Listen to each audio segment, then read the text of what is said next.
ঘরের ভেতরেই এত বড় অ্যাকোরিয়াম, আর সেটা কিভাবে সম্ভব হলো, আর সাথে আমাদের খাওয়া দাওয়া, কিছু হই হুল্লোড় ও আড্ডার কথা তোমাদের আজকে বলবো। যখনই নতুন কোনো কাজে যাই, সেখানকার পরিবেশ ও মানুষজনদের সাথে আমাদের পরিচয় ঘটে। কোনো বাড়িতে 2 দিন, আবার কোনো বাড়িতে 4 দিন, এরকমভাবেই আমাদের কাজ করতে হয়। একভাবে শুধু কাজ করে যাই সেটা নয়, কাজটাকে খুব এনজয় করতে করতেই আমরা করি।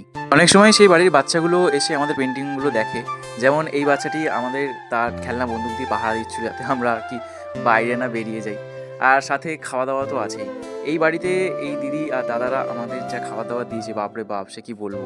শুধু এই বাড়িতেই নয়, আজ পর্যন্ত আমি যতগুলো বাড়িতে কাজ করেছি তার মধ্যে ম্যাক্সিমাম বাড়িতেই আমাকে খুব সুন্দরভাবেই আপ্যায়ন করেছেন তারা। এবার আসি পেন্টিংয়ের বিষয়। তো দাদা বলেছিলেন যে আমার ঘরের ভেতর এরকম একটা অ্যাকোরিয়াম আমি চাইছি। তো রেফারেন্স হিসেবে আমাকে একটি ছবি উনি দিয়েছিলেন, কিন্তু আমি বিভিন্ন জায়গা থেকে এই যেমন ডলফিন, যেমন এই মাছগুলো বা এই প্লান্টসগুলো অ্যাড করে জিনিসটাকে আমি তৈরি করেছি। এই ছবিগুলির ক্ষেত্রে আলোচনার ভাবটি ফুটিয়ে তোলাই সবথেকে চ্যালেঞ্জিং বিষয়। আমি সবসময় চেষ্টা করি ক্লায়েন্ট কি চাইছেন সেটা আগে ভালো করে বোঝা, তারপর আমি আমার মতামত দিয়ে ছবিটাকে গড়ে তোলার চেষ্টা করি। যেমন এইবারই দাদা প্রথমে চেয়েছিলেন এর ভেতরে একটা শার্ক থাকুক।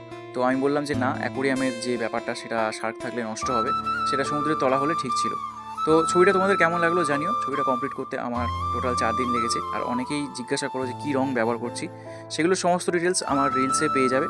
আর ভালো লাগলে অবশ্যই পেজটিকে ফলো করে দিও। চলো টাটা, পরে দেখা হচ্ছে।